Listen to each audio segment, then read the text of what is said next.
हरे कृष्णा, राधे राधे। गंगा जमुना के पानी की बात बड़ी निराली है। कर लो स्नान तो मिलती खुशहाली है। गंगा में नहाकर आए हो, गंगा का पानी संग लाए हो, फिर भी शांति नहीं मिली क्योंकि मन को शुद्ध नहीं बनाए हो। पहले मन को पवित्र बनाओ, फिर गंगा में डुबकी लगाओ। बोला गंगा मैया की जय, यमुना मैया की जय। गंगा जी में तन से नहीं मन से स्नान करो, तभी तो पवित्रता शुद्धि आएगी, सारे पाप धुल जाएंगे, है ना। आज कार्तिक महीने में आपको गंगा जमुना मैया की एक बहुत सुंदर पौराणिक कहानी बताती हूँ। गंगा मैया का दिल में धारण करके, जमुना मैया को याद करके कहानी को प्रेम मन भाव से सुने। बहुत समय पहले की बात है। किसी गांव में दो बहनें रहती थी। एक बहन का नाम गंगा और दूसरी बहन का नाम जमुना था।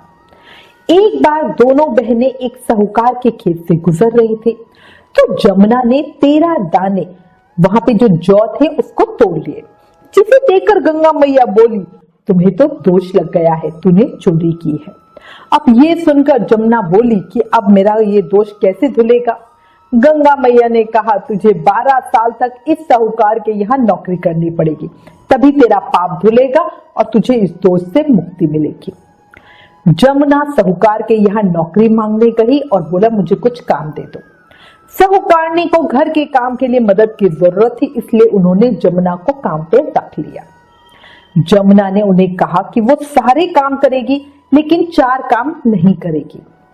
अब साहूकारनी ने बोला, अच्छा क्या क्या? जमुना बोली, मैं जूठे बर्तन नहीं मांजूंगी, झाड़ू नहीं लगाऊंगी, बिस्तर नहीं बिछाऊंगी और दिया नहीं जगाऊंगी। सेठानी बोली, हाँ ठीक है, ये तो मैं कर लूंगी, और मान गई और उसे नौकरी पे रख लिया। यमुना से सभी घर वाले बहुत खुश थे। उसके आने से घर में सुख समृद्धि शांति बढ़ गए थे। धीरे धीरे समय बीता। 12 साल के बाद कुंभ का मेला लगा तो साहूकारनी भी कुंभ नहाने जाने लगी। जब जमुना ने साहूकारनी को कुंभ में नहाने जाते हुए देखा तो उसने कहा, कुंभ में मेरी बहन गंगा मिलेगी तो उसे ये सोने का टका दे देना। इससे वो अपने गोरे गोरे हाथों में सुंदर सुंदर हरी हरी चूड़ियां पहन लेगी। अब साहूकारनी ने कहा, ठीक है। अब साहूकारनी कुंभ के मेले में चली गई और वहां पे गंगा मैया को वो सोने का टक्का दे दिया।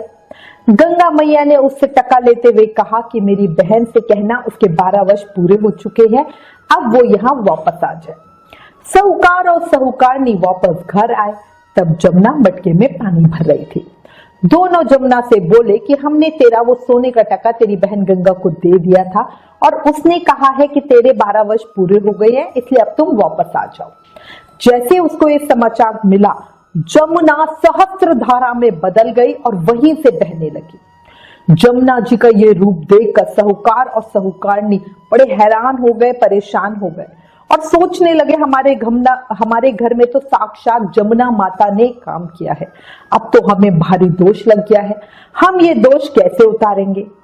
जमुना भागकर गंगा माता के पास चली गई। गंगा जी जमुना से मिली, फिर पूछा, तुमने साहूकारनी से क्या कहा कि तुम कहाँ जा रही हो, या ऐसे ही बिना बताए आ गई हो। तब जमुना बोली कि आपसे मिलने में मैं इतनी उत्सुक हो गई थी, ये 12 साल मेरी जिंदगी के इतने लंबे साल थे कि जल्दी में मैं ऐसे ही बिना कुछ कहे आ गई। मैं साहूकारनी को कुछ भी बताकर नहीं आई हूँ। गंगा जी ने कहा, ये सही नहीं है, तुम अभी वापस जाओ और उन्हें धीरज देकर आओ, नहीं तो उन्हें जीवन भर असंतोष ही रहेगा। गंगा जी के कहने पर जमुना माता ने साहूकारनी को सपने में दर्शन दिए और कहा, तुम दोनों ऐसे उल्टे माथे क्यों पड़े हो, जाओ उठकर कुछ खाओ पियो। तब दोनों बोले, हम कैसे उठे, हमें तो दोष लगा हुआ है, क्योंकि हमने आपसे जाने कितने ही उल्टे सीधे काम करवाए, सारे नीच कार्य आपसे करवाए। तब जमुना जी बोली, तुम्हें दोष नहीं लगा है, दोष तो मुझे लगा था। मैंने तुम्हारे खेत से 13 दाने जौ के चुराए थे, मैं तो अपना दोष उतारने तुम्हारे घर आई थी। मेरा दोष तुम्हारे घर में 12 साल तक काम करने से उतर गया है और अब मेरी मुक्ति हो गई है। जमुना जी ने कहा कि तुम्हें कोई दोष नहीं लगा है, उल्टे 12 वर्ष तक मेरे रहने से तुम्हारी भी मुक्ति हो गई है।